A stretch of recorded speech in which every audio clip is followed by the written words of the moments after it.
창세기 35장 1절로 15절까지 있는 말씀을 저와 함께 교독하도록 하겠습니다.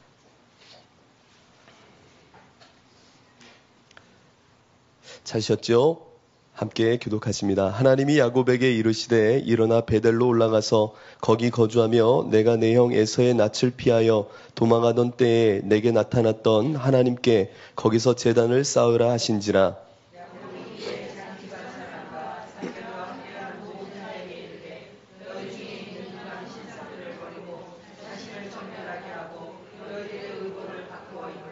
우리가 일어나 베델로 올라가자 내 환난 날에 내게 응답하시며 내가 가는 길에서 나와 함께 하신 하나님께서 내가 거기서 제단을 쌓으려 하노라 하며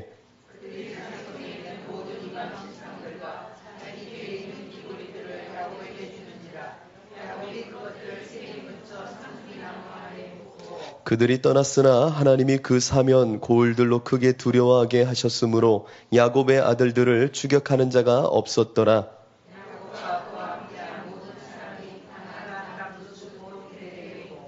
그가 거기서 제단을 쌓고 그곳을 엘 베델이라 불렀으니 이는 그의 형의 낯을 피할 때에 하나님이 거기서 그에게 나타나셨음이더라.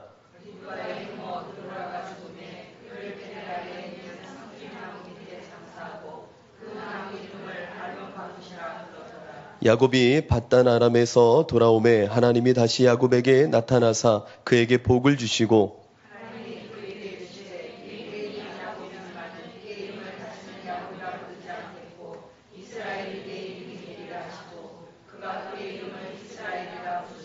하나님이 그에게 이르시되 나는 전능한 하나님이라 생육하며 번성하라. 한 백성과 백성들의 총회가 내게서 나오고 왕들이 내 허리에서 나오리라.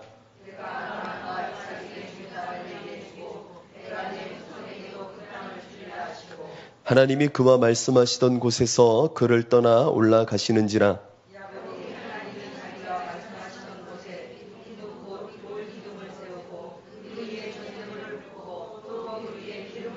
다 같이 하나님이 자기와 말씀하시던 곳의 이름을 베델이라 불렀더라. 아멘. 우리 드려진 헌물 위에서 기도하겠습니다. 하나님, 하나님께 올려드리는 이 예물이 하나님께서 귀하게 받으실 예물 되게 하시고 이 인생을 통하여 주의 영광이 드러나게 하옵소서. 감사드렸고 예수님의 이름으로 축복하며 기도드리옵나이다. 아멘. 제가 신학초년에 참 고민이 한 가지 있었습니다. 그건 바로 오늘 말씀에 연결되어 있는 본문의 내용이기도 한데 다름 아니라 믿음과 행함에 대한 고민이었습니다. 믿음과 행함, 이 둘은 서로 별개의 것인가 아니면은 함께 연결되어져 있는 것인가? 믿음으로 구원을 받는다고 하는데 정말 이 믿음만 있으면 되는 것인가? 때로는 그러면 행함은 없어도 괜찮은 것일까? 이와 같은 고민이 참 많았습니다. 근데 오늘은 여러분과 함께 이 칭의와 성화라고 하는 조금은 낯선 용어일 수도 있지만 우리 인생 가운데 믿음으로 의롭다함을 얻는 이 칭의는 이 믿는 믿음이 온전히 이루어질 때에 성화 또한 이루어진다는 것을 기점으로 해서 함께 말씀을 나누려고 합니다. 조금은 교리적인 설교같이 느껴질 수 있어서 딱딱할 수 있지만 우리의 마음 문을 열고 오늘 시간 정말 놓쳐서는 안 되는 중요한 본문이고 저에게 허락하셨던 또한 하나님의 말씀이 있었기에 오늘 이 시간 귀한 은혜로 나누려고 합니다. 공의로우신 하나님, 그 공의로우신 하나님은 반드시 이제 우리 앞에 심판주로 오십니다. 심판하시는 그 하나님, 여러분 한번 상상해 보세요. 심판하시는 그 하나님 앞에 여러분들이 서 있다고 생각해 보십시오. 하나님께서는 이제 오른편에는 양을, 왼편에는 염소를 나누실 것입니다. 근데 그 하나님께서 이와 같이 심판하실 때에 무엇을 갖고 심판하실까요? 네. 하나님께서 심판하실 때 과연 성도들의 무엇을 갖고 심판하신다라고 성경이 말하고 있을까요? 어느 목사님이 이렇게 얘기했어요가 아니라 여러분들이 성경을 읽어 알고 있는 바를 한번 옆 사람에게 말해 보십시오. 하나님 앞에 내가 심판을 받을 거잖아요. 그러면 그걸 알고 있어야 되잖아요. 무엇을 갖고 어느 간음새를 갖고 나를 심판하신다 하셨는지 여러분 분명히 알고 있어야 되잖아요. 하나님은 무엇을 갖고 심판하신다 하셨는지 저를 쳐다보지 마시고 옆 사람과 한번 나눠보세요. 뭘 갖고 심판하신다 하셨는지. 네, 저를 보셔도 괜찮습니다. 하나님께서는 심판하실 때에 그 심판하시는 내용은 여러분이 의아하게 생각하실 수 있지만 바로 행위입니다. 행위. 거룩한 행함. 네가 어떠한 행동을 했는지를 심판의 기준으로 삼겠다라고 성경은 신구약을 걸쳐 끊임없이 말씀하십니다. 이 말을 듣는 순간 여러분 마음에 왠지 모를 반대급부의 이야기, 반대적인 성향이 일어나지 않습니까? 아니요. 믿음으로 구원을 받는다고 했는데 왜 행함을 갖고 심판하십니까? 라고 하는 마음이 들지 않으십니까? 행위를 갖고, 행함을 갖고, 내가 어떻게 살았는지 그 행함을 갖고 심판하시는 하나님이 아니라 우리는 익히 누군가의 설교를 통해서 혹은 신앙 서적을 통해서 듣기론 믿음이 있는지 없는지가 더 중요한 것 아닌가요? 라고 생각하기 쉽습니다. 그러면 한번 말씀을 제가 정말 많은데 그 중에 몇 가지만 소개해 보도록 하겠습니다. 마태복음 5장 20절엔 이런 말씀이 있죠. 내가 너희에게 이르노니 너희 의가 서기관과 바리새인보다 더 낫지 못하면 결코 천국에 들어가지 못하리라. 두 번째로요. 나더러 주여 주여 하는 자마다 다 천국에 들어갈 것이 아니요 다만 하늘에 계신 내 아버지의 뜻대로 행하는 자라야 들어가리라. 마태복음 7장에 있는 말씀입니다. 또한 요한복음 5장을 보면 선한 일을 행하는 자는 생명의 부활로, 악한 일을 행하는 자는 심판의 부활로 나오리라. 요한복음 5장에 있는 말씀. 내 형제들아 만일 사람이 믿음이 있노라 하고 행함이 없으면 무슨 유익이 있으리요? 그 믿음이 능히 자기를 구원하겠느냐? 야고보서 2장에 있는 말씀. 하나님께서는 분명히 심판하실 때에 성도의 행함을 갖고 심판하시겠다 말씀하십니다. 그런데 우리는 익히 믿음으로 내가 심판에서 구원함을 얻는지 구원함을 받지 못하는지를 알고 있었다면 여러분 실수하고 있었던 겁니다. 그러면 행위를 갖고 심판을 하시는 겁니까? 맞습니다. 그러면 행함을 통해서 우리가 구원함을 받는 것입니까? 아니요. 믿음으로 구원을 받습니다. 그러나 심판을 하실 때는 그 믿음의 온전함이 갖고 온 행함을 갖고 심판하시겠다는 겁니다. 여러분 이게 엄청난 복음이요. 우리가 변질시켜서는 안 되는 하나님의 말씀입니다. 내가 주여 주여 하는 믿음 고백, 그건 야고보서를 보면 귀신도 하나님의 한 분임을 안다고 말합니다. 하지만 네 안에 행함이 없다면, 행함을 통하여 믿음을 증거하지 않는다면 그 믿음은 거짓이라는 겁니다. 우리가 믿는 믿음을 갖고 우리는 구원함을 받습니다만 하나님이 심판하실 때는 행함, 행위, 삶을 통하여 심판하시겠다는 겁니다. 그렇다면 우리 가운데 믿음이 온전치 못함이 이 행함의 온전함을 이루지 못하였음을 직시해야 됩니다. 믿음으로 구원함을 받는 것이 맞고 하나님은 행함을 갖고 심판하신다고 한다면 이 연결고리를 무엇에서 찾겠습니까? 그것은 바로 우리가 2015년 한국 땅덩어리에서 온전한 믿음이 없기에 행함을 믿음과 별개의 것으로 생각하고 있었음을 직시해야 됩니다. 많은 교회에서, 죄송합니다. 이렇게 말해서 너무 죄송합니다. 많은 교회에서 믿으면 다 천국 간다라고 말한다면 실수하고 있는 겁니다. 그 믿음은 변질된 믿음일 수 있다는 겁니다. 왜냐? 온전한 믿음은 행함을 동반하기 때문입니다. 내가 생각하는 행함은 이 믿음과 상관없는 행함이라면 그건 윤리입니다. 그런데 예수를 믿는 온전한 믿음은 개념이나 지적인 동의나 내가 찬동하는 것이 아닙니다. 믿음은 내가 소유하는 것이 아니라 사랑으로서 역사하는 믿음이었기에, 하나님께서 내 안에 지금 관계 맺는 믿음이기에, 지금 이 순간에 예수님이 내 옆에 계시기에, 그분이 임금과 구주로 내 안에 와 계시기에, 내 행함은, 은밀한 곳에서의 내 행함은 예수님 없는 율법주의자의 모습이 아니라 그 예수님이 내 앞에 계시기에 내 행함은 통제되어질 수밖에 없고, 내 행함은 그 예수님과의 관계 안에서 행함이기 때문에 이 믿음의 관계 안에서의 행함이기 때문에 그 행함은 변화를 갖고 올 수밖에 없다는 겁니다. 그런데 내가 예수님을 이 인격적인 관계에 온전한 참믿음, 진정한 믿음을 갖고 있지 않은 지적인 동의로서의 믿음을 갖고 있었기 때문에 교리를 아는 수준으로, 지식을 아는 수준으로 그것을 알았기 때문에 그 복음이 내 안에 능력이 되지 못했다는 겁니다. 그렇게 이것이 우리가 탄식할 일입니다. 내가 예수를 믿으면 구원을 받고 그분이 나를 위해 십자가에 죽었지, 이걸 모르는 성도가 어디 있겠습니까? 그런데 그것이 나에게 능력이 되지 못한다면 그것은 십자가의 도를 향하여 미련한 것이야 라고 말하는 저들과 별반 다른 것이 없는 겁니다. 왜냐? 그들도 그 십자가를 보면서 안다는 겁니다. 저 십자가 미련한 것이지. 그런데 우리도 그 십자가를 보면서 내 삶 속에 하나님의 능력으로 내 삶이 변화되고 온전한 그 믿음의 관계 속에 예수가 내 안에 주요, 구주요, 십자가의 주요, 부활의 주요, 나를 구원하신 분이요, 나의 임금이요, 내 안에 계신 주라는 이 온전한 믿음의 관계가 이루어지지 않는다면 그 예수를 믿는 믿음은 지식이 되는 겁니다.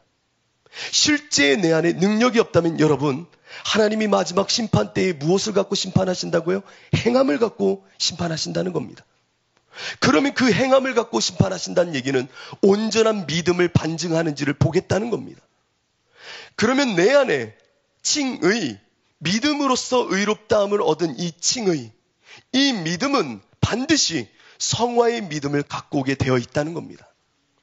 내가 이 믿음의 온전함을 갖고 있으면 내 삶은 변할 수밖에 없습니다. 나를 변화시키지 못하는 복음이라면 그것은 온전한 믿음 속에 주시는 복음이 아니었다라는 반증이 되는 겁니다. 그렇게 우리는 우리의 삶의 속속들이 한번 살펴보면서 내 안에 진정한 변화와 예수가 주인 되시는 삶이 있는지를 정확한 심판대에 놓고 판단해야 되는 겁니다. 내가 믿지만 잘 못했어요 라고 하는 것은 변명이 되는 겁니다. 엄격해질 필요가 있습니다. 왜? 심판주, 공의의 하나님의 설 때, 그 공의의 하나님 앞에 우리가 설 날이 이제 다가오고 있기 때문입니다. 아니하는 신앙을 우리 교회에선 주지 않습니다. 온전한 믿음을 지키도록 목사님을 통해서 얼마만큼 정말 눈물로 호소하며 선포하고 계십니까? 우리의 믿음의 그 열정을 불태우려고 하는 것이 아니라 구원받는 믿음을 위해서 믿음의 본질을 흐리는 변질되어진 이단 사설이 아니라 하나님이 주시는 온전한 믿음을 지키게 하려고 순전한 신부의 신앙을 위해서 얼마만큼 이 수지선한 목자교회가 하나님 앞에 서려고 몸부림하고 있습니까? 그렇다면 여러분, 이 제단에서 내려가는 이 말씀 앞에서 내 삶의 진실함을, 내 행함의 진정을 하나님 앞에 심판받고 있음을 아셔야 되는 겁니다. 십자가의 도가 멸망하는 자들에게는 미련한 것이고 구원받는 우리에게는 하나님의 능력입니다. 그런데 그 능력을 경험하지 못한다면 나는 십자가의 복음을 알고 있는 것이지 그것을 능력으로 경험하지 못하고 있다는 겁니다. 여러분, 카드의 위력을 아시잖아요. 카드, 자동차의 위력을 아시잖아요. 장난감의 위력을 우리 아이들은 압니다. 하물며 십자가 복음, 그 믿는 믿음의 능력을 여러분은 얼마만큼 알고 삽니까? 그것을 아는 것이 아니라 경험하며 삽니까? 십자가가 내 안에 얼마만큼의 능력으로 내 인생을 좌지우지하고 계십니까? 내 안에 이 십자가의 복음의 능력이 없다면 이 시간 깨어나야 됩니다. 깨어나야 됩니다. 왜? 심판이, 그 도끼날이 내 목 앞에, 내 삶 앞에 놓여져 있기 때문입니다. 이것은 그냥 들을 설교가 아니라 사실은 내 안에 정말 결단을 끌어내는 하나님의 그 심정을 아는 그 모습으로 우리가 서야 된다는 말씀입니다. 여러분의 삶 속에 하나님의 능력은 정말 경험되고 있습니까? 이쯤에서 다시 한번 정리합니다. 우리는 오직 믿음으로 구원함을 받습니다. 그러나 하나님 앞에서 심판을 받을 때는 그 행위를 통하여 심판을 받는다는 겁니다. 그렇다면 내 안에 이 행위를 온전히 갖고 오는 하나님의 능력의 믿음을 점검할 때입니다. 여러분, 하나님께서 각 사람에게 그 행한 대로 보응하시고 참고 선을 행하면 영광과 존귀와 썩지 않음을 구하는 자에게 영생으로 하신다라고 로마서는 기록합니다. 다시 한번요. 하나님께서 각 사람에게 그 행한 대로 보응하시되 참고 선을 행하여 영광과 존귀와 썩지 아니함을 구하는 자에게는 영생으로 하시고 라고 말한 이후에 로마서 3장과 4장과 5장을 걸쳐서 칭의에 대해서 선포하기 시작합니다. 참 재밌지 않습니까? 칭의, 믿음으로 의롭다함을 얻는 이신 칭의를 설교하는 복음의 정수라고 말하는 로마서가 3장, 4장, 5장, 6장, 8장까지 이르러 이 믿음으로 구원함을 얻는다라고 말하기 직전에 2장에서 너희가 선을 행하는 이 참고 행하는 그것 위에 영광과 존귀를 위하여 행하는 그 행함을 통하여 하나님께서 보응하시겠다라고 하는 행함에 대한 것을 초석으로 깔더라는 겁니다.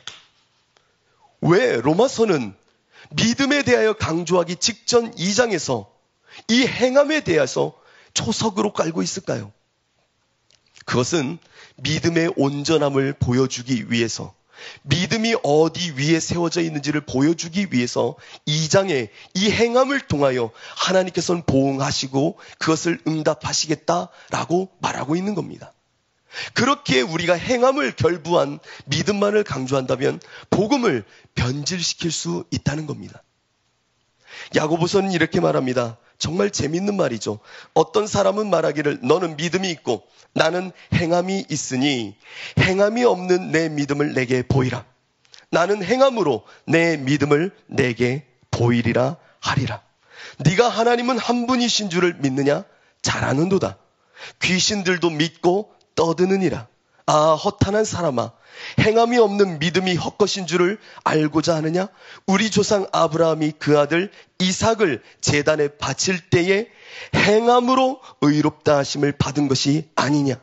네가 보거니와 믿음이 그의 행함과 함께 일하고 행함으로 믿음이 온전하게 되었느니라. 너무나도 소중한 말씀입니다. 복음을 변질시키는 이들이 있다면 이 말씀을 들이밀어야 됩니다. 행함으로 의롭다함을 받지 않았느냐? 저 아브라함을 보아라.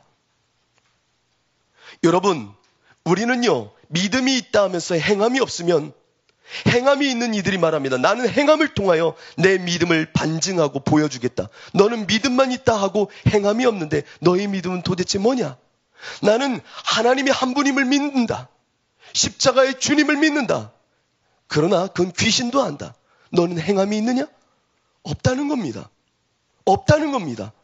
내가 아는 것이 아니라 복음이 내 안에 실제의 능력과 경험으로 예수가 온전히 내 안에 주인이 되셔서 내 삶의 변화와 변모가 없다면 우리는 빨리 되돌아와야 되는 겁니다.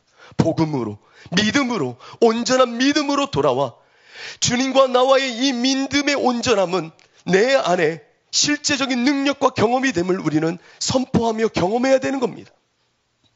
오늘 이 복음의 실제, 믿음의 내용, 이 내용을 저에게 형상화해서 보여줘라 라고 한다면 저는 오늘 창세기 35장을 들이밀겠습니다.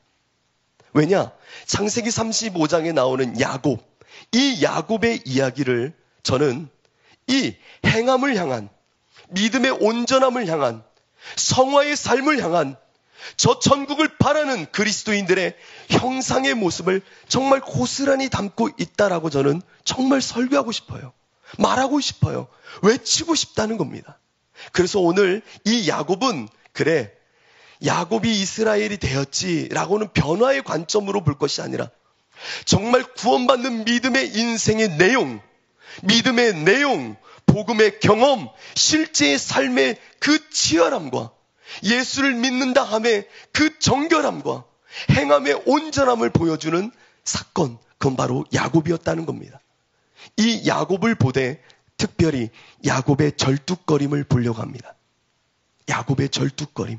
이 절뚝거림을 통해서 오늘 우리는 정말 믿음이 일구어내는 내용, 그 행함의 내용의 치열함을 우리의 형상, 우리가 닮아져야 될 모습으로 보려고 하는 겁니다. 여러분, 그래서 마음을 여셔야 됩니다. 마음을 여셔야 됩니다. 막 덥지요? 졸릴 수도 있습니다. 그러나 오늘 이 시간 눈을 크게 뜨고 마음을 열고 주님이 주시는 그 영적인 자리까지 나가야 됩니다. 오늘 본문을 보면은 한번 마음속으로 생각해 보세요. 야곱은 저 야복나루에서 이제 하나님의 전사와 씨름을 합니다. 왜 씨름을 했죠?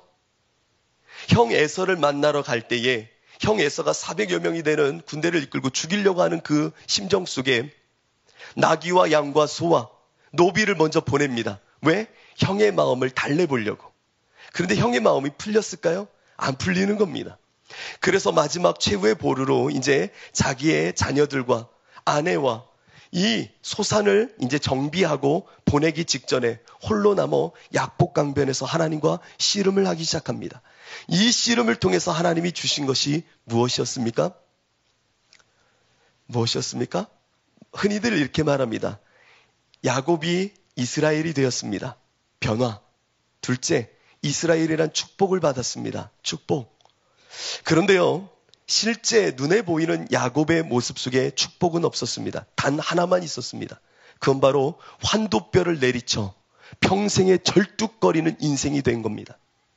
우리가 하나님을 만나면, 거듭남의 경험을 통하면 돈이 생기거나 명예가 생기는 것이 아니라 환도뼈를 내리치시는 하나님 편에 거룩한 흔적, 십자가의 흔적, 그 흔적을 소유하게 된다는 겁니다. 야곱은 형을 만나러 가는데 쩔뚝거리며 형에게 나아갑니다. 형에게 쩔뚝거리며 나아가는 그 모습이 축복의 모습처럼 보입니까? 정말 한번 보십시오. 예수를 믿었더니 겨우 찾아온다는 것이 환도뼈를 내리쳐 쩔뚝거리는 그 모습.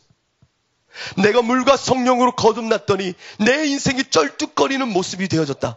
여러분 좋습니까? 그러나 하나님을 만나는 경험은 내 환도뼈를 치는 그 경험 속에 야곱이 이스라엘이 되는 그 과정 속에 이 쩔뚝거림의 경험을 허락하신다는 겁니다. 그리스도인들은 이제 온전히 하나님의 자녀가 되는 특권을 누렸지만 그 자녀가 되는 특권은 내 앞에 현실은 쩔뚝거림이라는 겁니다. 십자가의 쩔뚝거림. 저 골고다를 오르셨던 예수님처럼 저 십자가를 지었기에 절뚝거릴 수밖에 없다는 겁니다. 절뚝거릴 수밖에 없다는 겁니다.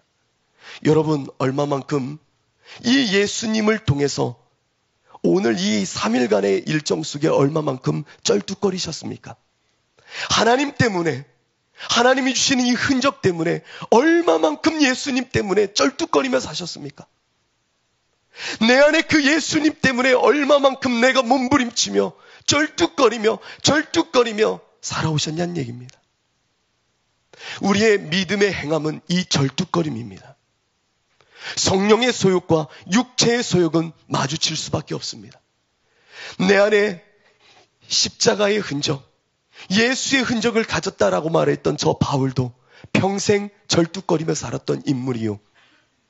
요나의 표적밖에 내가 보일 것이 없다 말하셨던 그 예수님도 저 골고다를 오르는 십자가의 절뚝거림의 인생을 사셨으며, 수많은 주님의 사도들은 이 땅에 살면서 예수를 믿는다는 그 이유 하나로 모진 고초와 아픔과 정말 맞으며 죽음의 고통을 넘어설 수밖에 없었던 이들이 다 예수를 믿어 절뚝거렸던 인생들입니다. 예수를 믿으면 복과 예수를 믿으면 명예가 찾아오는 것이 아니라 절뚝거리는 인생이 찾아온다는 겁니다. 내 인생은 저 심판대에 이르기까지 절뚝거리며 가는 겁니다. 세상 사람들은 말할 겁니다. 직립보행의 그 거창한 모습을 왜 안 보이고 이렇게 잘 살 수 있는 것을 왜 예수를 믿어 불편하게 사냐고. 그러나 내 안에 예수의 흔적을 갖고 있으면, 십자가의 걸림돌을 갖고 있으면 나는 그 예수님을 내 안에 구주요 임금으로 삼았기에 이 믿음을 지키는 온전함 속에 내 행함은 변화될 수밖에 없다는 겁니다. 예수님이 주시는 그 마음 때문에 나는 흔들릴 수밖에 없고 내 삶은 쩔뚝거릴 수밖에 없다는 겁니다. 오늘 본문을 보면 정말 재미있는 장면이 나옵니다. 그것은 바로 33장에서 하나님께서는 이 아브라함이래요. 야곱에게 뭐라고 말하면, 내가 너를 이제 야곱이라 부르지 않고 무엇라 부르겠다고요? 이스라엘이라 부르겠다 하셨습니다. 그런데 하나님은 34장을 넘어가고 35장에 지나갈 때까지 이스라엘이라 부르지 않으십니다. 그리고 35장 오늘 읽은 이 본문에 보면 또 이렇게 말합니다. 이제는 다시는 너를 야곱이라 부르지 않고 이스라엘이라 부르겠다. 아니, 하나님, 기억력이 나쁘세요? 하나님 기억력이 나쁘세요? 33장이 그렇게 말씀하셨잖아요. 처음 이 야곱이 하나님과 씨름해서 하나님과 대결해서 이겼을 때 말씀하셨잖아요. 근데 왜 35장이 또 말하세요? 야곱이 하나님을 처음 만나 환도뼈가 내려지는 그 순간에 너를 야곱을 이스라엘이라 하겠다 하셨던 그 말씀은 35장에 이르러서야 그 이름값을 하였기에 그대서야 이제 이스라엘아 라고 불러주십니다. 마찬가지로 우리가 물과 피로 예수를 만나 거듭남의 경험이 있던 우리는 이제 다 된 것이 아니라 구원을 다 이룬 것이 아니라 구원의 완성을 향하여 이제 나갈 때라는 겁니다. 온전한 믿음을 지켜 저 하나님을 만나는 그날까지 믿음의 순전함을 지킬 때라는 겁니다. 내가 하나님을 만나는 이 거듭남의 경험은 모든 것이 끝난 것이 아니라 이제 시작이라는 겁니다. 이것을 놓쳐서는 안 됩니다. 나도 수련회 때, 나 중학교 때에, 부흥회 때, 나 은혜 받았어요. 눈물 뿌려가면서 그때 회개도 체험했어요. 그런데 지금은요, 에이, 시간이 지났는데 뭘. 그때 나 은혜 체험했다니까요. 그러면 지금 여러분의 삶은요, 오늘 하루의 삶은요, 얼마만큼 쩔뚝거렸는데요. 아이, 그때 했으면 됐지 뭘. 아니에요. 누가 복음을 그렇게 변질시켰습니까? 누가 하나님의 심판 앞에서 당신을 그렇게 면죄부를 주었습니까? 우리의 모습을 잘 보아야 된다는 겁니다. 우리의 모습을 잘 봐야 됩니다. 야곱은 그 베델에서 그 처음 하나님을 만나는 경험을 통하여 이제 시작하고 있습니다. 시작. 이 환도뼈를 내리친 그 쩔뚝거림의 경험은 이제 끊임없이 직립보행을 할 때에 쩔뚝거리면서 이전에 하나님을 만났던 그 첫사랑을 끊임없이 되새기게 했을 겁니다. 이 흔적을 보면서, 예수의 흔적을 보면서 여러분을 잘 생각해 보십시오. 끊임없이 내가 처음 만났던 하나님, 첫사랑의 하나님을 기억하게 했을 겁니다. 또한 이 쩔뚝거림을 통해서 우리를 치면은 십자가의 예수를 경험하게 했을 겁니다. 이 쩔뚝거림의 시간을 통해서 말입니다. 이 절뚝거림은 그래서 우리에게 잊혀져서는 안 되는 겁니다. 절뚝거림이 주는 그러면 실제적인 외적인 삶은 어떻습니까? 이 외적인 삶은 아까 말한 것처럼 돈이 들어오는 삶이 아닙니다. 명예가 이루어지고 내 자식이 정말 좋은 대학에 가는 그런 복이 아닙니다. 이 절뚝거림은 철저히 성령의 소욕을 따라 육체의 소욕을 거스르는 정말 힘겨운 싸움입니다. 내가 예수를 믿기에 나는 저 야곱처럼 이제 이스라엘이 되고자 절뚝거리며 가야 되는 겁니다. 끊임없이 내 첫사랑을 기억하고 내가 매일 주와 함께 죽어지는 십자가의 경험을 기억함으로 내 삶은 늘 절뚝거리며 갈 수밖에 없다는 겁니다. 십자가가 내 안에 걸림돌이 된다는 겁니다. 걸림돌. 너무나도 큰 걸림돌이에요. 너무나도 무거운 걸림돌이에요. 그러나 이 길이 나에겐 평안이요 자유함입니다. 이게 역설입니다. 내가 주의 십자가 때문에 육체의 소욕을 거스르는데 왜 자유하냐고요? 그것이 진리고 그것이 내 안에 참다운 영원한 생명을 주기 때문입니다. 예수님이 이런 말씀을 하셨죠. 만일 네 손이 너를 범죄하게 하거든 찍어버리라. 장애인으로 영생에 들어가는 것이 두 손을 가지고 지옥 곧 꺼지지 않는 불에 들어가는 것보다 나으니라. 만일 네 발이 너를 범죄하게 하거든 찍어버리라. 저는 자로 영생에 들어가는 것이 두 발을 가지고 지옥에 던져지는 것보다 나으니라. 만일 네 눈이 너를 범죄하게 하거든 빼어버리라. 한 눈으로 하나님의 나라에 들어가는 것이 두 눈을 가지고 지옥에 던져지는 것보다 나으니라. 우리가 온전한 믿음을 갖고 있을 때에 그 예수님의 말씀을 따라 살려고 하면, 십자가를 지고 살려고 하면 끊임없이 육체의 것과 맞부닥칠 수밖에 없습니다. 그렇게 절뚝거릴 수밖에 없는 겁니다. 세상을 따라갈 수밖에 없는 이 다리를 잘라내고요. 세상에 손댈 수밖에 없는 이 이익과 관계 맺음도 잘라버릴 때가 있고요. 정말 보아야 되는데 예수님 때문에 보지 않고 눈을 감아야 될 때가 많다는 겁니다. 그러니 세상 사람들이 보면 절뚝거리는 인생이요, 불쌍한 장애와 같은 인생을 사는 것이 그리스도인입니다. 얼마나 안쓰럽습니까? 그러나 내 눈을 빼고 내 다리를 절며 내 손 하나가 없어도 저 천국에 이르는 온전한 믿음과 행함이라면, 내가 예수와의 온전한 믿음을 지키는 것이 절뚝거림을 통하여 이스라엘이 되는 영광이라면, 저 천국에 이르는 거라면 이 믿음을 지켜 내 삶을 저 온전한 행함으로 하나님 앞에 심판 때 서는 것이 낫다는 겁니다. 여러분, 이 믿음을 지켜야 되는 겁니다. 행함이 없는 믿음은 그래서 죽은 믿음이 되는 겁니다. 머리로만 예수님 알고 살아서는 안 됩니다. 그 행함의 자리로 나를 이끌고 갈 때에, 성령의 소욕을 따라 내가 영의 생각으로 갈 때에 그 절뚝거림 너머에 심판의 영광의 자리가 있다는 겁니다. 우리는 그래서 영과 육의 싸움 속에 살아간다라고 합니다. 믿는 사람은 영과 육의 싸움이 있을 수밖에 없습니다.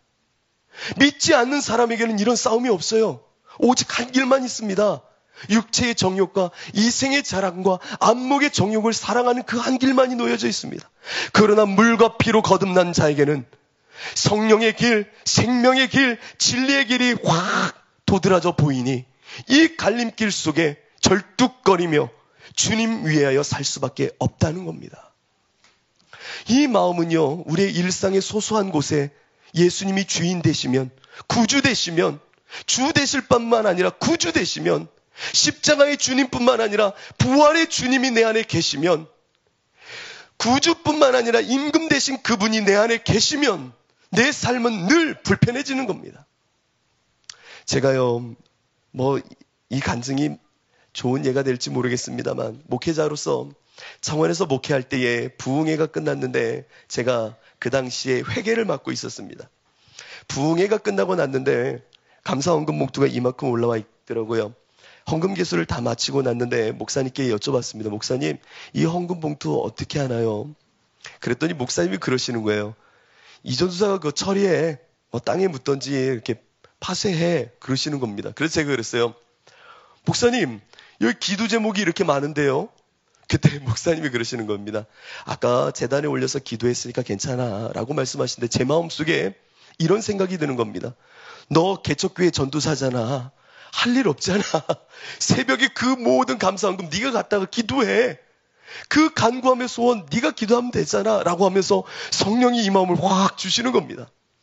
그때요, 제 마음속에 하나님, 저 시간 없어요. 저 목회해야 돼요. 우리 교회 성도도 아닌데 제가 왜 이걸 갖다 기도해야 되나요? 그런데요, 제 마음속에 자꾸만 성령이 주시는 마음이 있는 겁니다. 해. 네가 하면 되잖아. 와, 이거 거절할 수가 없겠더라고요. 그래서 주님이 주시는 마음속에 이걸 갖고요, 교회를 갔어요. 저희 교회는요, 그 당시에 성도가 없었기 때문에 감사헌금 올리는 건 제가 감사헌금에 올려서 보고, 제가 기도하고 제가 11조 내고, 제가 축복 기도하고 보고 또 이렇게 하고. 근데요, 이만큼을 갖고 나니까 기도 분량이 확 늘어나는 거예요. 새벽에 나가 기도하는데요, 기도하면서 속으로 그러면 내가 이거 왜 하고 있는 거야 이게? 내가 왜 이 교회 이 성도를 위해서 기도하고 있는 거예요 하나님? 하면서요, 투덜투덜하면서 새벽에 그거 하나 놓고 기도하고 또 기도하고 다음 날도 그거 감사헌금 놓고 기도하는 겁니다. 정말 불편했어요. 내가 왜 이걸 기도해야 돼? 차라리 이 시간에 집에 가서 쉬면 좋고 커피 한 잔 마시면 더 좋을 거를 새벽 시간 기도 끝나고도 이것 때문에 못 가고 기도하고 있는 겁니다. 불편한 겁니다. 목회자의 조그만한 간증이죠. 그런데 그 예수님 때문에 불편해지는 겁니다. 바보 같은 모습이에요. 안 그래도 되는데 굳이 왜 그거를 주님 주신 마음이라 생각하고 또 그걸 행하고 있는지. 그런데 예수님이 제 앞에 서 계시더라고요. 그렇게 기도하는데 내 앞에 계신 그 예수님 때문에 이걸 멈출 수가 없는 겁니다. 이걸 정말 내가 빨리 가서 커피를 마시고 싶은데 이게 안 되는 거예요. 예수님이 내 앞에 믿음의 관계에 서 계신데 이걸 여기까지만 하고 가면 안 돼요. 이거는 그냥 이렇게 안 되겠더라고요. 끝까지 누군지도 몰라요. 왜 내가 이걸 해야 되는지도 몰라요. 그런데 예수님이 내 앞에 서 계시니 그 믿음을 지키고 있으니 내 삶이 통제가 되는 겁니다. 쩔뚝거려지는 겁니다. 불편해지는 겁니다. 이런 경험이 여러분 많지 않습니까? 내 쩔뚝거림이 요란스럽게 쩔뚝거림이 많을수록 여러분은 구원의 길로 가고 있는 겁니다. 내가 예수님 때문에 불편함이 많아지면 많아질수록 나는 저 천국을 향하여 가고 있는 겁니다. 믿음의 내용이 꽉 차 있어지는 겁니다. 내 삶 속에 예수를 믿는다 하면서 불편함이 하나도 없었습니까? 여러분, 할렐루야입니다. 여러분 완전 성화에 이르신 겁니다. 이야, 완전히 예수님 사랑하시고 하나님 사랑 내 이웃을 사랑하니 이제 완전히 자유한 거죠. 얼마나 축복드립니다. 정말 축하드립니다. 네, 웃으시는 분들은 이 마음에 뭔가 이렇게 반대적으로 생기는 마음이 있으신 것 같아요. 내가 예수님을 믿으면요, 저 이스라엘이 되려고 하면요, 믿음의 내용이 이렇게 쩔뚝거려질 수밖에 없는 겁니다. 제가 하루는 저희 사택 문제 때문에 고민이 많았어요. 언젠가 한번 이야기했던 것 같습니다. 사택 문제가 해결이 돼야 되는데 몇 달이 되도록 집을 구할 돈도 목돈이 없고 개척교회하는데 돈이 어디 있겠습니까? 집은 빨리 빼라고 하죠. 그때 찰나에 한 선교사님이 저희 교회에 오게 되고 그 선교사님이 저에게 제안을 했습니다. 제안은 너무나도 좋은 제안이었어요. 교회를 옮겨주시고 사택을 하나 마련해 주시겠다는 겁니다. 이게 다 1년 전에 이 교회에 왔을 때 하나님이 주셨던 마음이래요. 그 선교사님은 제가 누구라 말씀 못 드리겠는데 굉장히 유명한 선교사님이셨어요. 그런데 제 마음속에 하나님이 기도하라라는 마음이 주셨고 그 한 주간 저는 기도하려고 했는데 저희 아이가 갑작스럽게 고열로 병원에 입원하면서 한 주간 기도를 못했습니다. 그리고 나서 한 주 후에 그 선교사님을 딱 뵈는 순간 북경에 가셨던 그 선교사님이 저한테 그러는 거예요. 전사님 기도 다 하셨죠? 그러면 그때 봤던 교회로 이전하고 사택은 그렇게 해결하는 걸로 할까요? 그러시는데 제가 아니요. 그랬더니 그 선교사님 놀라시는 거예요. 왜요? 정말 아쉬웠어요. 근데 이렇게 말할 수밖에 없었어요. 저는 성령의 일하심을, 예수님이 주시는 그 일하심을 보지 못했습니다. 한 주 동안 기도를 못했습니다. 그러니 없던 일로 할 수밖에 없습니다. 라고 말할 수밖에 없었어요. 그때 예수님이 제 마음속에 잘했다라고 하시는 거예요. 너무 잘했다. 제 육체의 욕심은요, 정말 간증거리 아닙니까? 간증이죠. 어디 가서 말해도 이야, 하나님의 그런 살아계심을 증거할 수 있는 일 아니겠습니까? 그러나 제 마음속에는 세상 사람들이 볼 땐 바보 같은 모습이죠. 덥석 아멘 하고 취하면 될 것을 아니요, 하나님이 일하시는 것을 보지 못했어요 라고 하면서 또 한 번 쩔뚝거리는 제 모습에 제가 싫더라고요. 왜 난 이렇게 살아야 돼? 그러면서도 예수님이 제 앞에서 잘했다 하시는데요, 에이 하면서 또 쩔뚝거리게 되더라고요. 보지 말아야 될 것을 눈 뽑아 안 보게 되고요. 그래 내가 소유할 것이 아니었지 하면서 손을 잘라버리는 그 모습 속에 정말 쩔뚝거리는 그 내용 속에 하나님이 기뻐하시는 것 같더라고요. 여러분, 예수님을 믿어 이스라엘이 되는 것은 저 하나님을 경험하여 내가 너를 이제 야곱이라 부르지 않고 이스라엘이라 하리라 했던 그 이스라엘이 되는 과정은 그 한 번 하나님을 만났다고 되는 것이 아니라 이제 십자가의 흔적을 갖고 절뚝거리며 나가는 그 모습 속에 하나하나 내 행함의 변화와 내 삶의 온전함을 그리스도가 만들어 내시는 겁니다. 여러분, 예수님을 믿으십시오. 그리고 그 믿음이 주시는 온전한 행함을 이루어 가십시오. 그것이 야곱에게 보여주셨던 믿음의 내용, 거룩한 절뚝거림이었습니다. 이것이 우리에겐 흠모의 대상이 되어야 됩니다. 이스라엘이 된 것이 흠모의 대상이 아니라 절뚝거리는 저 모습이 흠모의 대상이 되어야 됩니다. 두 번째로, 이 절뚝거림의 인생을 야곱은 이제 살기 시작합니다. 절뚝거리는 이 야곱에게 이제 정말 이상한 일이 발생합니다. 성경은요, 33장 그리고 35장 사이에 디나라고 하는 이 야곱의 딸의 강간 사건을 기록하고 있습니다. 정말 끔찍한 사건이죠. 어떻게 보면은 이 야곱에게 보여지는 이 절뚝거림의 모습 속에 하나님이 보여주시는 실제적인 복음의 내용 속에 어떻게 살지를 저울질하는 모습을 대리적으로, 이 상징적으로 보여주는 듯한 모습을 저는 보게 됩니다. 딸 디나가 하몰의 아들 세겜에게 강간이라는 치욕을 당하게 됩니다. 그 모습을 알면서도 야곱은 아무 말을 하지 않습니다. 절뚝거리는 그 경계에 서 있던 십자가의 흔적이라고 생각해 보십시오. 하나님을 경험한 야곱과 이스라엘의 경계에 있었던 이 야곱은 아무 말을 하지 않습니다. 그리고는 그 아들들이 와 그 딸 디나의 사건을 알게 되고 그 세겜에게 달려가지요. 그리고 말합니다. 너희의 성읍에 있는 모든 남자들, 그 남자들에게 할례를 행하게 해라. 그래야 내 여동생을 주리라 라고 말합니다. 그리고 나선 그 속에 무슨 마음이 있었습니까? 다 쳐 죽여버리겠다는 겁니다. 외형은 할례라는 경건의 모양을 드러내지만 속에는 무엇이 있습니까? 죽여버리겠다라는 이 육체의 가장 극단의 마음을 갖고 있었다는 겁니다. 거룩함의 안에 속의 마음이 가득했던 겁니다. 성과 그 안에 속. 이 갈등을 갖고 있었던 모습, 마치 야곱의 모습을 투사하는 것 같습니다. 그리고는 끝내 그 고을에가 할례를 받은 모든 남자를 다 죽여버리고 가축과 돈과 그 소유를 다 갖고 와버립니다. 그 모습이 야곱의 모습이었습니다. 우리의 모습인지도 모릅니다. 겉으로는 예수의 흔적이 있다고 하지만 능력은 없고, 성령이 무엇인지는 알지만 성령이 알게 하시는 죄와 허물과 흠과 의에 대하여 깨닫게 하시지만 살지 못하는 내 모습, 이 모습이 이스라엘이 되지 못하고 아직도 십자가의 흔적은 있지만 쩔뚝거리지 못한 채 방황하며 멈춰있는 우리의 모습과 같습니다. 이와 같은 자를 향하여 오늘 35장 이 본문의 하나님은 말합니다. 야곱에게 이르시되 일어나 베델로 올라가라 라고 말씀하십니다. 절뚝거리는 자여 베델로 올라오라는 겁니다. 우리는 이것을 잘 기억해야 됩니다. 십자가로 인하여 절뚝거리는 자여, 세상에서 절뚝거리는 자여 베델로 올라오라. 베델로. 거기서 거룩한 척 외식하고 그 안에는 육체의 욕망으로 살지 말고 베델로 올라오라는 겁니다. 베델 어딥니까? 하나님을 경험한 장소입니다. 하나님의 임재의 장소입니다. 네가 있는 그곳에서 쩔뚝거리지 말고 내가 있는 이곳에 와 절뚝거리라는 겁니다. 내가 네 자리로 오길 기대하지 말고 네가 나 있는 곳으로 절뚝거리며 오라는 겁니다. 주의 십자가는 골고다를 지고 저 골고다 끝까지 올라가는 길이었습니다.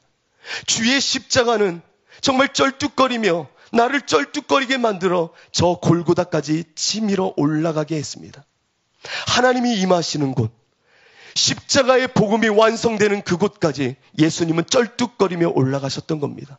하나님이 이 땅을 사랑하시는 그 아들을 찢어 죽이시는 그 정점까지 예수님은 그 십자가를 메고 골고다를 오르셨듯 우리는 이 절뚝거리는 인생을 갖고 어디로 가야 되냐면 하나님이 계신 자리, 하나님이 일하시는 자리, 하나님이 말씀하시는 자리, 내가 하나님을 경험할 수 있는 자리로 가야 되는 겁니다. 그 자리에 멈춰 있어서는 안 됩니다. 그러면 넘어집니다. 그러면 믿음을 파산하게 됩니다. 주가 계신 그곳으로 가야 됩니다. 하나님이 일하시는 자리로 눈물을 머금고 가야 됩니다. 예수님이 골고다를 올라 저 십자가가 높이 세워질 그 자리까지 올라가셨듯 여러분도 올라가셔야 됩니다. 베델로 올라오라. 베델로 올라오라. 나 여호와가 너를 처음 만났던 그곳으로 올라오라는 겁니다. 네가 형 에서를 피하여 처음 나를 만났던 그곳이 베델이니 올라오라는 겁니다. 올라오라. 여러분 얼마만큼 하나님께 올라가고 계십니까? 하나님을 위하여 하나님이 계신 그 영광의 자리를, 하나님이 일하신 그 자리로 얼마만큼 쩔뚝거리며 가고 계십니까? 얼마만큼 가고 계십니까? 그냥 내 자리에 주저앉아서 몰라요, 그냥 나는 곤고한 자예요 라고 말하고 앉아있으면 우리의 모습은 어찌합니까? 주께서 그 십자가를 지고 오르셨듯 나는 절뚝거리는 이 모습을 갖고, 영적인 내용을 갖고, 복음의 내용을 갖고 행함을 통하여 의지를 십자가에 못 박음으로 나를 산재물 삼아 하나님께 내어드릴 때 내 인생은 쫙 하나님이 일하시고 변화시키시기 시작하실 겁니다. 베델로 올라오십시오. 하나님의 자리로 오십시오. 그 십자가를 지고 멈춰 있으면 안 됩니다. 오십시오. 하나님의 자리로 가야 됩니다. 아멘이십니까? 가야 됩니다. 가야 됩니다. 그것만 지고 있으면 구원이야 라고 말한다면 아니에요. 완전한 구원을 향하여, 구원의 완성을 향하여 우리는 가는 자입니다. 가야 됩니다. 가야 됩니다. 그 자리까지 서야 됩니다. 내가 완전히 죽어져야 될 그곳까지 가야 되는 겁니다. 그래야 부활의 영광이 있는 겁니다. 십자가를 지지 않은 자에게 부활의 영광은 없는 겁니다. 온전히 주와 함께 죽어지는 그 자리까지, 복음이 능력이 되는 그 자리까지 가야 되는 겁니다. 절뚝거리십시오. 직립보행의 멋있는 워킹이 아니더라도 하나님이 원하시는 그 거룩한 몸짓으로 가야 되는 겁니다. 하나님이 좋아하시는 그 몸짓으로, 하나님이 기뻐하실 그 엉거주춤한 덜룩거리는 모습으로 가야 됩니다. 세상 사람들은 어리석다 욕하더라도 오직 예수가 내 생명이기에 그 예수를 붙잡고 가야 되는 겁니다. 베델까지 우리는 올라가야 되는 겁니다. 베델까지 올라갔을 때에 하나님께서는 정말 놀라운 일을 계획하고 계셨습니다. 그런데 베델로 올라갈 때에 이 야곱이 그 모든 가족과 노비들을 다 모아놓고 다음과 같이 말합니다. 우리가 베델로 올라갈 때 이렇게 하자는 겁니다. 너희 중에 있는 이방 신상을 버리고 자신을 정결하게 하고 너희들의 의복을 바꾸어 입으라. 오늘 본문에 있는 말씀입니다. 2절 볼까요? 야곱이 이에 자기 집안 사람과 자기와 함께한 모든 자에게 이르되 너희 중에 있는 이방 신상들을 버리고 자신을 정결하게 하고 너희들의 의복을 바꾸어 입으라. 그리고 베델로 올라가려고 하는 겁니다. 이 모습이 우리의 믿음의 내용을 지킬 때에 정말 우리가 잊어서는 안 되는 모습과 같습니다. 이방 신상을 버리자. 이방 신상을 버리자. 하나님 아닌 내가 중심이 되는 것이 우상입니다. 우상은요, 따로 생겼던 것이 우상이 아니에요. 우상의 근원에는 자기 중심주의가 있는 겁니다. 우상은요, 누가 만들어준 것이 아니라 내가 중심이 될 때 우상을 만들어내는 겁니다. 우상이 내 안에 있으면 자기중심주의가 투사되면 우상인 겁니다. 우상은 내가 원하는 대로 해주길 원하는 거예요. 모든 세계가 나를 중심으로 움직여주길 원하는 게 우상입니다. 하나님이 아니라 내가 우상이 되는 이 우상, 중심이 되는 이 우상, 이것을 버리자는 겁니다. 베델로 올라갈 때에, 절뚝거리며 갈 때에 우상을 버리자는 겁니다. 여러분은 부활의 주님과 임금과 구주 되시는 예수님으로 살고 계십니까? 아니면 여러분이 여전히 주인이십니까? 예수를 믿는 흔적은 있었으나, 거듭남의 흔적도 있었으나, 첫사랑의 흔적, 요나의 표적, 십자가의 흔적은 한번 있었는데 지금 내 안의 주인은 누구입니까? 누구입니까? 명확하게 봐야 됩니다. 예수님을 우상으로 만들어 끌고 다닙니까? 아닙니다. 나의 우상은 내 중심주의입니다. 나를 버려야 됩니다. 예수님 말합니다. 누구든지 나를 따라오려거든 자기를 부인하고 나를 따르라. 십자가의 절뚝거림은 이 나 중심주의를 파괴하는 겁니다. 옛자를 끊임없이 못 박는 겁니다. 못 박지 않으면 내 본성은, 내 육체의 소욕은 끊임없이 올라옵니다. 그렇기에 우상을 버리라는 겁니다. 우상을 버리라. 우상을 버린 가운데 또한 말씀합니다. 자신을 정결하게 하고, 정결, 회개를 말하는 겁니다. 회개. 나를 정결하게 하자는 겁니다. 어떤 이들은 말합니다. 일평생의 회심은 한 번이라고. 맞습니다. 회심의 경험은 한 번인지 모릅니다만 회심은, 성경에 사실은 회심이란 단어는 없습니다. 근데 회심은 회개와 믿음을 합한 것이 회심입니다. 다시 한번요. 회심이라는 것은 내가 돌이켜 주와 함께 죽고 하나님을 향하여 온전한 방향을, 믿음을 갖는 것이 회심입니다. 회심은 그래서 회개와 믿음입니다. 한 번 회심 후에 나는 아무것도 안 해도 되는가? 아니요. 회심 이후에 우리 안에 끊임없는 회개와 믿음의 정결함이 있어야 되는 겁니다. 그렇기에 우리는 이 정결함의 회개를 늘 갖고 있어야 됩니다. 늘 내가 주님의 마음의 결에 나를 맞추려고 나를 부인하고 회개함으로 주님의 뜻에 나를 맞춰야 되는 겁니다. 여러분 얼마만큼 회개하고 계십니까? 회개는 한 번이면 족한 겁니까? 아니에요. 끊임없이 주님을 향하여 쩔뚝거리며 나는 회개해야 되는 겁니다. 정결함의 옷을 갖추어 입어야 되는 겁니다. 세 번째로 각자의 의복을 바꿔 입자라고 말합니다. 의복을 바꿔 입자. 의복을 바꿔 입는 자는 것은 무엇입니까? 부르심에, 그 청하심에 합당한 모습을 갖춰 택함을 받자는 겁니다. 그 뜻에 맞는 옷을 입자. 그 부르심에 합당한 택함을 받을 옷으로 나를 만들어 입자는 겁니다. 믿음입니다. 온전히 하나님의 뜻에 나를 맞추어 내 의복을 바꾸어 입자는 겁니다. 하나님의 뜻에 맞추어 내 삶을 예수 그리스도 안에서 의복을 갖추자는 겁니다. 진리가 예수 안에 있는 것 같이 너희가 참으로 그에게서 듣고 또한 그 안에서 가르침을 받았을진데 너희는 유혹의 욕심을 따라 썩어져가는 구습을 따르는 옛사람을 벗어버리고 오직 너희의 심령이 새롭게 되어 하나님을 따라 의와 진리의 거룩함으로 지으심을 받은 새 사람을 입으라. 우리는 예수로 인하여 의와 거룩함과 지혜와 구원함이 되시는 예수를 힘입어 새 옷을 입어야 되는 겁니다. 너희는 이렇게 말하는 우리는 하나님으로부터 나서 예수 안에 있고 예수는 하나님으로부터 우리 안에 오시어 의로움과 구원함과 거룩함과 지혜가 되시는 분입니다. 내가 이제 옛 자아를 못 받고 쩔뚝거리며 예수님으로 새롭게 옷을 입어 오직 예수님이 내 안에 주인 되시도록 믿음을 지켜 매 순간 예수님이 나를 바라보고 계시고 말하고 계신 그 예수님과 동행함 속에 내 삶은 작은 예수님의 의가 드러나고 거룩함이 드러나고 지혜가 드러나며 그 분의 구원하심이 내 안에 새롭게 옷 입혀지듯 그분이 내 안에 드러나야 되는 겁니다.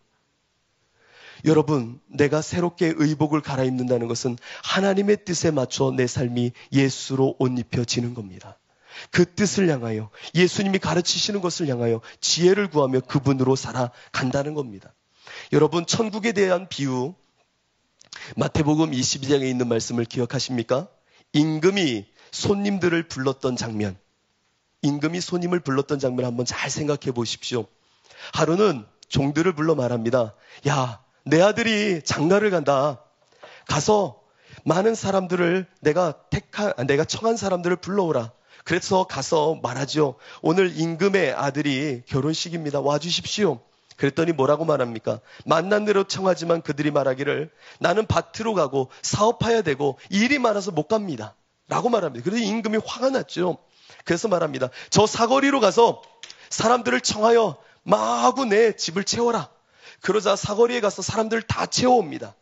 그런데 임금이 그 청함을 받은 사람들을 향하여 다음과 같이 노발대발합니다. 잘 들어보십시오. 임금이 손님들을 보러 들어올세 거기서 예복을 입지 않은 한 사람을 보고 이르되 친구여 어찌하여 예복을 입지 않고 여기 들어왔느냐 하니 그가 아무 말도 못하거늘 임금이 사환들에게 말하되 그 손발을 묶어 바깥 어두운 데에 내던지라.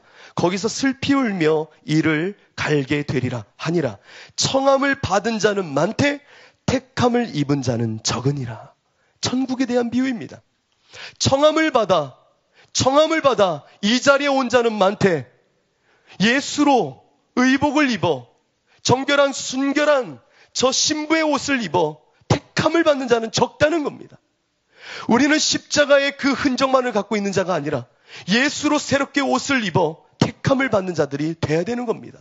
행함의 온전함을 통하여 거룩한 성화의 자리까지 가야 되는 겁니다. 나로 하여금 의롭다함을 얻게 한 그 믿음을 갖고 있으면 순전한 그 믿음은 오직 예수로 살게 하여 내 안에 하나님이 원하시는 택함의 의복을 입게 한다는 겁니다. 청함을 받은 자는 너무 많습니다. 예수의 복음의 소식을 들은 자는 많되 그 안에 청함을 받았으나 택함을 입은 자가 없다는 겁니다. 너는 어찌하여 청함을 받아온 이 자리에 의복을 갖추지 못하였느냐? 이 질책의 소리를 여러분 듣는다면 그 천국의 자리에서 여러분 어떤 마음이 들까요? 나도 예수를 아는데 다만 복음의 능력이 없었어요. 나도 십자가의 흔적을 한번 가진 적은 있지만 지키지 못했어요. 여러분, 청함을 받되 택함을 받지 못하면 어떻게 합니까? 여러분, 우리의 믿음은 온전할 때에 칭의와 성화를 갖고 오는 겁니다. 온전한 행함을 동반하게 돼 있어. 오늘 본문 35절을 보면 이제 10절을 한번 볼까요? 하나님이 이제 말씀하시는 겁니다. 잘 보십시오. 하나님이 그에게 이르시되 네 이름이 야곱이지만은 네 이름을 다시는 야곱이라 부르지 않겠고 33장에 하셨던 말씀이에요. 않겠고 이스라엘이 네 이름이 되리라 하시고 그가 그의 이름을 뭐라고 부르셨다고요? 이스라엘아 라고 불러주셨다는 겁니다. 절뚝거리며 베델에 올라온 그 야곱에게 다시 한번 이전에 하셨던 그 말씀, 너를 야곱이 아니라 이스라엘이라 불러줄게 하신 후에 이스라엘아 라고 부르신다는 겁니다.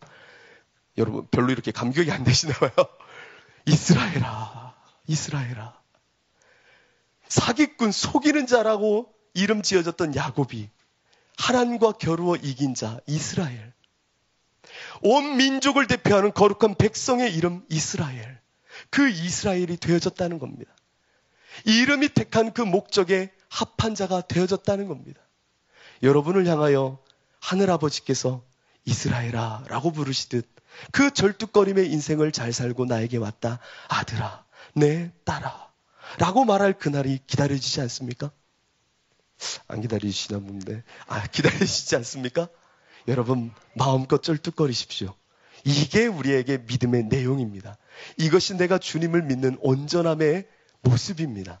저 야곱의 절뚝거림이 나를 향한 하나님의 부름의 절뚝거림이요, 예수로 살기에 쩔뚝거릴 수밖에 없는 나의 기쁨입니다. 얼마나 멋있습니까? 쩔뚝거리는 그 모습은 춤추는 것 같을 거예요. 쩔뚝거리는 그 모습이 춤이 되는 그날까지, 야, 기쁨의 덩실덩실 춤처럼 쩔뚝거리는 그 모습이 될 때에 하나님이 야, 야곱이 이스라엘이 이제 됐구나, 정말 됐구나 라고 하시듯 저 천국에서 우리를 얼마나 기뻐하실까요?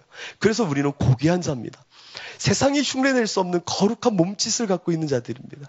십자가를 진다는 것은 형틀을 맨 것이 아니라 거룩한, 정말 세상이 흠모할 수 없는 가장 큰 영광을 맛보는 몸짓인 겁니다. 그 영광을 마음껏 누리시기를 축원합니다. 이 시간 함께 기도할 때에 찬양 하나 올려드리고 같이 기도했으면 좋겠습니다.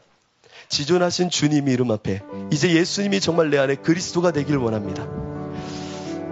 주님이 정말 내 안에, 저 절뚝거리는 내 속에 오직 주님 되기를 원합니다. 내가 예수의 흔적을 갖고 살기를 원합니다. 그 흔적을 갖고 쩔뚝거리며 살기를 원합니다. 저 야곱의 절뚝거림이 저 골고다를 오르셨던 예수의 모습처럼 나에게 십자가를 지고 살아가는 모습이 되게 하옵소서. 오직 주님이 그리스도십니다. 예수님이 나에겐 그리스도십니다. 오늘 이 시간 함께 찬양하고 기도했으면 좋겠습니다. 지존하신 주님 이름 앞에 모두 무릎 꿇고 다 경배해. 거룩하신 주님 보좌 앞에 엎드려 절하세. 엎드려 절하세. 다시 한번 고백합시다. 지존하신 주님 이름 앞에 모두 무릎 꿇고 다 경배해. 거룩하신 주님 보좌 앞에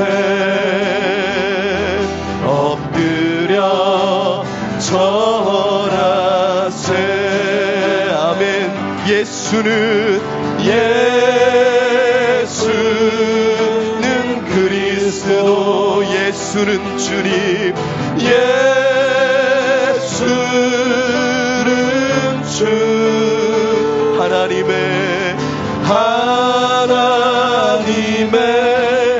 영으로 경배 드리리. 예수는 그리스도, 예수는 그리스도, 예수는 주님이십니다. 예수는 주, 하나님의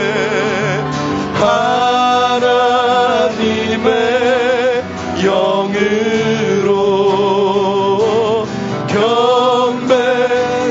두 눈 감고 두 손 들고 찬양합시다. 예수는 그리스도십니다. 예수는 그리스도. 아멘. 예수는 주님, 예수는 주, 하나님의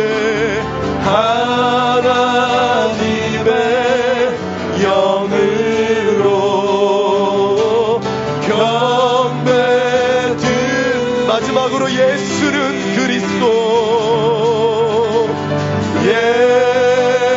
예수는 그리스도. 아멘. 예수 예수는 주님, 예수는